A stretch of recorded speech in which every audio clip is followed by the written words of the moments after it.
তাদেরকে ভোট দেওয়ার জন্য বাংলাদেশের মানুষ একটি সুষ্ঠু এবং অবাধ নিরপেক্ষ নির্বাচনের মাধ্যমে একটি গণতান্ত্রিক সরকার উপহার দেওয়ার জন্য মুখিয়ে রয়েছে।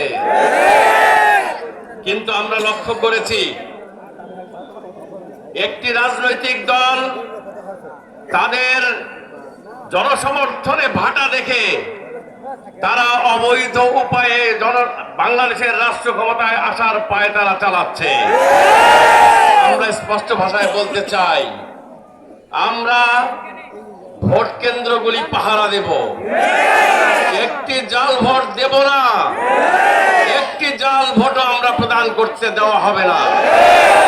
কেউ জাল ভোট দিতে আসলে তার হাত অবশ করে দেওয়া হবে। আপনারা এগিয়ে যান, বাংলাদেশে আল্লাহ তাআলার ফয়সালা অনুযায়ী ইনসাফ প্রতিষ্ঠা হবে।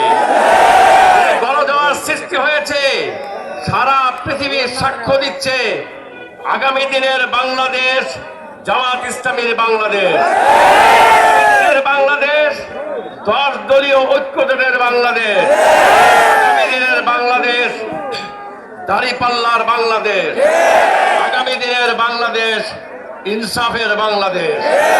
আসসালামু আলাইকুম ওয়া রাহমাতুল্লাহ।